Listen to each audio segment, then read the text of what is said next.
मेरे हाथ में ये श्रीमद् भगवद गीता है। इसके पहले पृष्ठ पर भगवद गीता का महात्म्य कहा गया है, पर जितना भी महात्म्य कहा जाए उतना ही कम है। इसमें सबसे इम्पोर्टेंट बात क्या है कि साक्षात ईश्वर की वाणी में अगर कोई ग्रंथ कहा गया है तो वो श्रीमद् भगवद गीता है, जहाँ भगवान नारायण स्वयं कृष्ण रूप में अवतरित होकर भगवद गीता अर्जुन को सुना रहे हैं। अब इसका और महात्म्य बताते हुए कहा गया है, ये इसका महात्म्य है और बड़ा अद्भुत महात्म्य है। गीता शास्त्रमिदं पुण्यम य पठेत प्रियत पुमान विष्णु पदम वापनोति भय शोकादि वर्जित। भय शोकादि वर्जित, भय और शोक समाप्त हो जाते हैं। और अगर आप इसका पहला अध्याय देखेंगे तो अर्जुन विषाद योग है और फिर दूसरा सांख्य योग है अध्याय।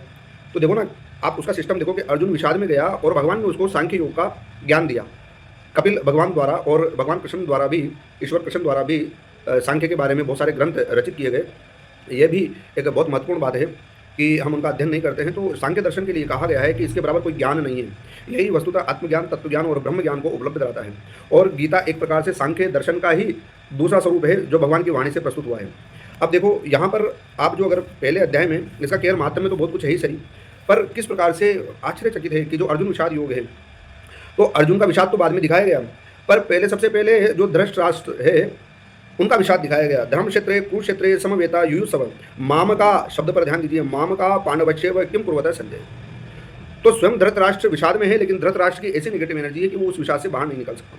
हर जीव संसार में विषाद में रहता है, नेगेटिव एनर्जी में रहता है, अवसाद में रहता है, डिप्रेशन, स्ट्रेस, एंग्जाइटी उसको रहती है, और वो उससे बाहर निकलने का उसको कोई मार्ग प्रशस्त नहीं होता है। तो ये जो भगवद गीता है ये उसे बाहर निकलने का बहुत अच्छा मार्ग है, यदि व्यक्ति स्वयं चाहे तो। यदि व्यक्ति ना चाहे तो विषय अलग है। तो यहाँ पर जो धृतराष्ट्र कह रहे हैं संजय, धर्मभूमि, देखो धृतराष्ट्र जानते हैं कि धर्मभूमि है कुरुक्षेत्र। कुरुक्षेत्र जो धर्मभूमि है, एकत्रित युद्ध की इच्छा वाले, वहाँ पर युद्ध की इच्छा से जो एकत्रित हुए। अब देखो यहाँ इंपॉर्टेंट बात है कि धृतराष्ट्र की बुद्धि कैसी होती है। मेरे और पांडु के पुत्रों ने क्या किया, जबकि जान रहे हैं कि धर्म क्षेत्र, और फिर डिफरेंस कर रहे हैं मेरे पुत्र और पांडु के पुत्र। यहाँ ये जो अंतर है यही अज्ञान है, यही अवसाद है। अवसाद मनुष्य को, सभी मनुष्यों को जीवन में कभी ना कभी होता है। कई मनुष्यों को ज़्यादा होता है, कई मनुष्यों को कम होता है। लेकिन विषय यह है कि अवसाद को दूर करने के लिए हम प्रयत्न क्या करते हैं। एक व्यक्ति है उस अवसाद के परिणाम स्वरूप पाप कर्मों में लिप्त हो जाता है, बहुत सारी नेगेटिविटी होती है। एक व्यक्ति उसको एनालिसिस करता है और एनालिसिस करके कम करने का प्रयत्न करता है। तो दोनों में डिफरेंस है। जब आप अवसाद को कम करने का प्रयत्न करते हैं तो वह धर्म का एक मार्ग है, और अवसाद के वशीभूत होकर पाप करते हैं तो वह अधर्म है। तो यहाँ पर यह विचारणीय विषय है। तो भगवद गीता वास्तव में एक अलौकिक ग्रंथ है। मैं तो कहता हूँ श्रीमद् भागवत महापुराण भी अछूता नहीं है, बहुत दिव्य दिव्य ग्रंथ यहाँ पर है। अगर व्यक्ति का मन स्थिर हो और वैराग्य में दृढ़ हो, स्थिर न हो तो वो कुछ प्राप्त नहीं कर सकता, पर मन स्थिर हो और वो ध्यान से एकाग्रचित होकर चीज़ों का अध्ययन करे तो वो बहुत कुछ प्राप्त कर सकता है।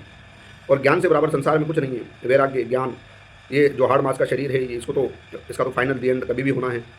तो जय जय श्री सीताराम। अभिनंदन। वीडियो कैसा लगा आपको?